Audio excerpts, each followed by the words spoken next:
ចាសស្វាគមន៍មកកាន់ channel របស់នាងខ្ញុំថ្ងៃនេះយើងមកធ្វើបបរមាន់ហើយយើងអាចញ៉ាំជាអាហារពេលព្រឹកនិងអាហារពេលរសៀលបានដែលជាអាហារដ៏ពេញនិយមសម្រាប់ឲ្យបងប្អូនខ្មែរយើងនិយមចូលចិត្តបរិភោគចាជំរាបសួរបងប្អូនថ្ងៃនេះដែរខ្ញុំមកបង្ហាញបងប្អូនអំពីរបៀបធ្វើបបរមាន់ហើយគ្រឿងផ្សំថ្ងៃនេះគឺខ្ញុំមានមាន់ស្វិតចំនួន1ចំហៀងអង្ករ1ខាប់ហើយមានការ៉ុត1ខ្ទឹមបារាំងផ្សិតក្រៀមបងប្អូនអាចប្រើផ្សិតស្រស់ក៏បានឆៃពៅបើសិនជាបងប្អូនមានហៃប៊ីឬបាគាក្រៀមបងប្អូនអាចដាក់បានតែដោយសារខ្ញុំអត់មានចឹងខ្ញុំដាក់តែឆៃពៅទេហើយស្ករសចំនួន3ស្លាបព្រាបាយទឹកត្រីចំនួន3ស្លាបព្រាបាយអំបិល1ស្លាបព្រាកាហ្វេហើយខ្ញុំដាំទឹកចំនួន4លីត្រហើយបងប្អូនត្រូវលាងមាន់នេះឲ្យស្អាតយកសួតចេញយើងលាងយកស្អាតអញ្ចឹងណាយកសួតចេញដើម្បីកុំឲ្យវាធំក្លិនចាឥឡូវដោយសារផ្សិតនេះក្រៀមអញ្ចឹងខ្ញុំត្រូវយកផ្សិតនេះទៅត្រាំទឹកសិន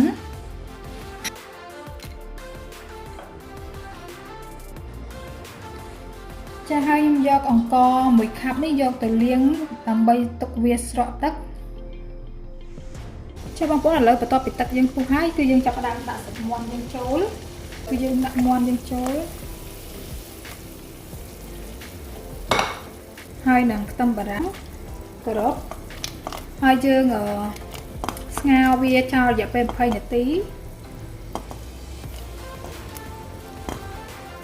យើងដាក់អំបិលចូល1ស្លាបព្រាកាហ្វេដើម្បីឲ្យមាន់យើងមានជាតិហើយយើងស្ងោរចោល20នាទី15ទៅ20នាទីបើមាន់ពេលមើលតាមមាន់យើងមាន់ស្វិតឬក៏មាន់ផុយចាបងប្អូនឥឡូវគឺយើងមកឆាអង្ករគឺដំបូងឡើយគឺយើងបើកវាឲ្យក្តៅ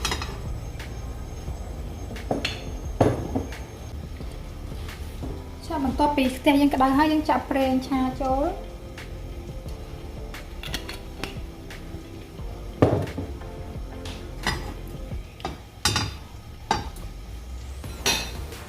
ចាឥឡូវនេះគឺខ្ញុំបំពងផ្សិតយើងឲ្យឈ្ងុយសិនណា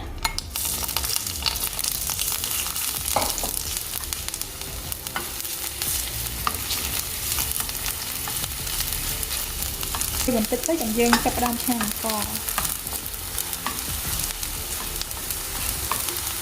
តពីផ្សិតយើងឈ្ងុយហើយគឺយើងដាក់វាមកខាងសិនហើយគឺយើងចាប់ផ្ដើមបំពងខ្ទឹមចាក់ប្រេងខាងបន្តិចទៅ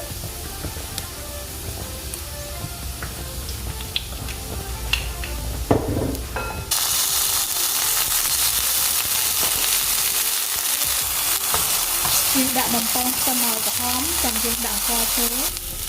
បន្ទាប់ពីខ្ទឹមយើងក្រហមហើយគឺយើងចាប់ផ្ដើមដាក់អង្ករយើងចូល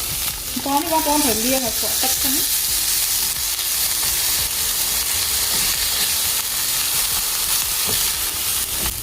ហើយយើងត្រូវឆាអង្ករឲ្យវាស្ងួតល្អ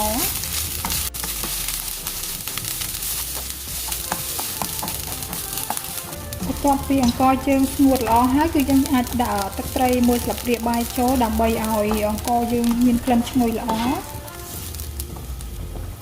ចាឥឡូវគឺខ្ញុំដាក់ទឹកត្រី1ស្លាបព្រាបាយចូល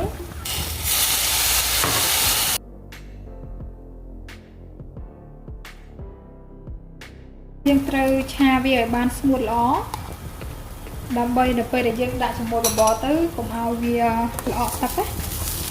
បន្ទាប់ពីអង្ករយើងឡើងស្ងួតល្អហើយគឺយើងបិទភ្លើងហើយនៅពេលដែលស៊ុបយើងមកគ្រប់20នាទីហើយគឺយើងចាប់ផ្ដើមស្រង់មាន់ចេញដើម្បីចាក់អង្ករចូលណាចាបងប្អូនឥឡូវបន្ទាប់ពីយើងស្ងោរមាន់រយៈពេលនិយាយទៅមាន់ខ្ញុំស្វិតអញ្ចឹងទៅខ្ញុំស្ងោររយៈពេល30នាទីឥឡូវមាន់ផុយហើយគឺយើងចាប់ផ្ដើមស្រង់សាច់ឡើងគឺខ្ញុំស្រង់មាន់ចេញហើយយើងស្រង់បន្លែនោះនឹងចេញឲ្យដូចគ្នា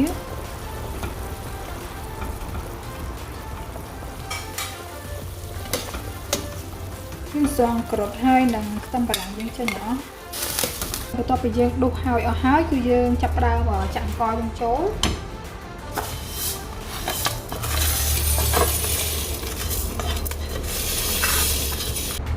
ឥឡូវយើងដាក់អង្ករចូលហើយគឺយើងចាប់ផ្ដើមដាក់ឆៃពៅហើយនិងគ្រឿងចូលគឺដាក់ឆៃពៅចូល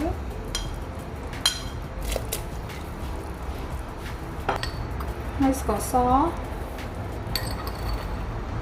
lấy những đặc pi sắn đã có so pi sập pi bài sắn hay dân chăm phụ mơ tam cáo hay vào tầm mắt tật tây pi sập pi bài được kia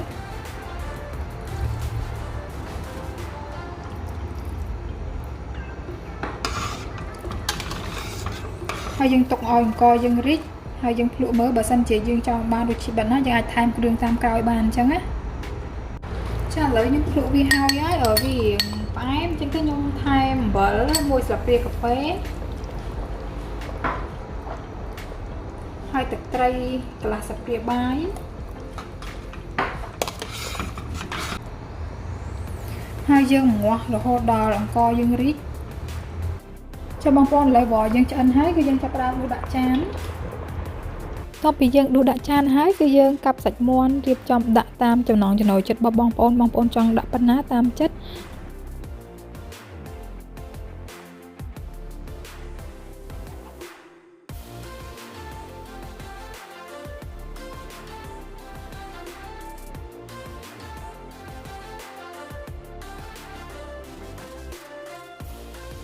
cho bông con lấy của bỏ những người cho hết cái dơ người đã mặt tê tâm sập chi hoi đằng xiên bật tam mình vậy được bông con cho chất hay dân mình chạy khoái nếu cứ bỏ những cái rồi hoặc con chán bông con sập đặt ca tam đam tu sna video trên hồ đỏ chót xong complete chơi trên subscribe YouTube channel của bọn mình không hoặc con chán bông con trong review